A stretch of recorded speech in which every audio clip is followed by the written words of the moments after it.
Hai, aku Asti dan kamu sedang nonton cerita horor dalam menit. Terima kasih sekali buat yang selalu nungguin aku dan maaf banget 2 minggu break. Aduh maaf sekali. Langsung aja, hari ini kita akan bahas lukisan terseram di seluruh dunia. Tapi hari ini kita akan bahas pelukisnya yang ini tuh terkenal banget, selalu melukiskan sesuatu yang ngeri, serem, merinding, apa ya, bikin kita nggak bisa tidur. Apalagi setelah melihat lukisan yang lebih detail lagi, semakin menemukan kengerian-kengerian yang lain. Penasaran? Dia adalah Francis Bacon, lahir 22 Januari 1561 di Strand, London, Inggris. Dia adalah pelukis aliran filosofi Renaissance dan empirisme, di mana empirisme sendiri adalah suatu aliran dalam filsafat yang menyatakan bahwa semua pengetahuan berasal dari pengalaman manusia. Francis Bacon pernah kuliah di Cambridge Trinity College waktu dia umur 12 tahun. Terus 3 tahun kemudian dia keluar tanpa gelar. Umur 16 tahun kerja jadi staf kedubes Inggris di Paris. Tapi kemudian ketika dia berumur 18 tahun, sebuah peristiwa menyedihkan, yaitu dia ditinggal oleh ayahnya dan hanya mewariskan sedikit uang. Jadi mungkin karena ini akhirnya dia belajar hukum. Dan di umur 20 tahun dia menjadi pengacara. Francis Bacon dianugerahi gelar kesatria atau Sir pada tahun 1603 dan diangkat menjadi Baron Verulam pertama tahun 1618. Baron Verulam itu negarawan atau filsuf di Inggris. Jadi dia bisa dibilang juga pendahulu empirisme Inggris lah ya. Dan dia juga menjadi Viscount Saint Alban tahun 1621, yaitu gelar kebangsawanan juga dan digunakan untuk sheriff di sebuah wilayah.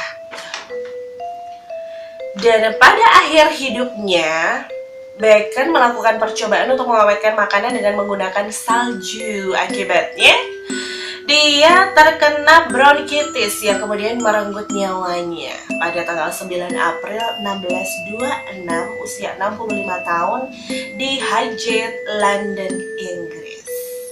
Nah, itu tadi biografi singkat dari Francis Bacon. Bacon sendiri mulai melukis dia di tahun 1625 dan dikenal sebagai pelukis sensasional yang melukis objek-objek mengerikan terdiri dari potongan tubuh manusia. Dan sebenarnya orang-orang pun waktu lihat pun kayak, ini kenapa sih melukis kok kayak gini banget, serem.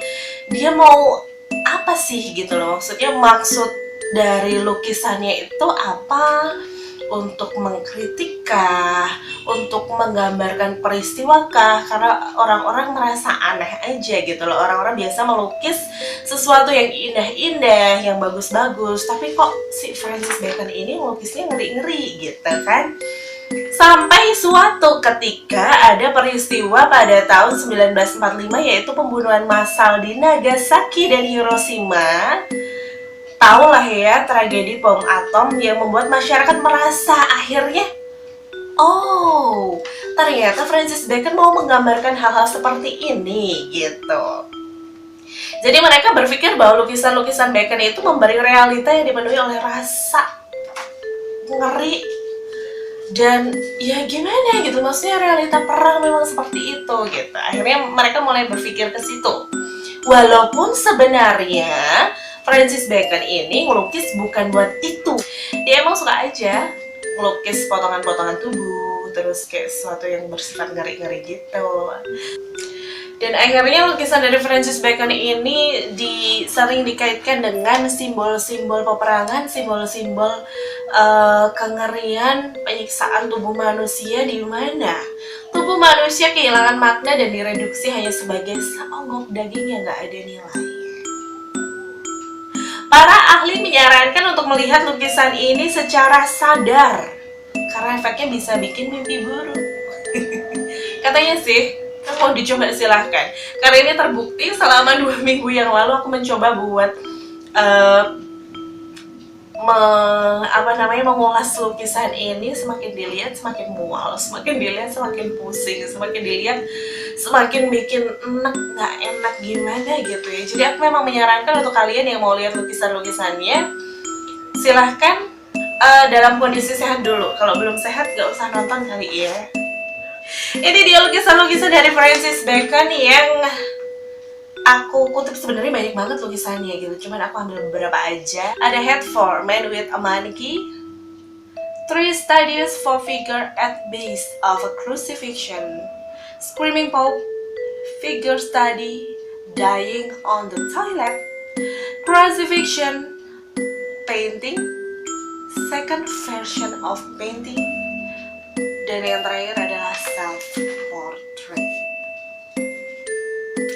Oke, gimana setelah kamu nontonin lukisan-lukisannya dari Francis Bacon, dan setelah aku kasih ulasan-ulasan tentang Francis Bacon sendiri, tertarik, mual, pusing, atau mungkin biasa aja? Kalau kamu biasa aja, mungkin memang kamu sedang dalam kondisi yang sehat-sehat aja. Tapi buat yang mengalami efek-efek yang seperti aku sebutkan tadi, sebaiknya break dulu deh, nanti dilanjut lagi ya.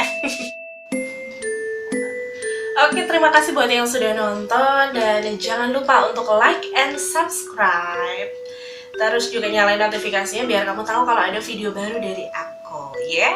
Dan kalau kamu pengen berbagi cerita atau mungkin mengulas suatu lukisan yang kamu anggap menyeramkan dan punya efek-efek yang mengerikan buat kamu, atau mungkin buat teman-teman kamu ada yang merasakan hal yang sama, boleh silakan kirim via email santosaasti2@gmail.com, atau kamu bisa DM ke Instagram aku @astisantosa89. Jangan lupa follow.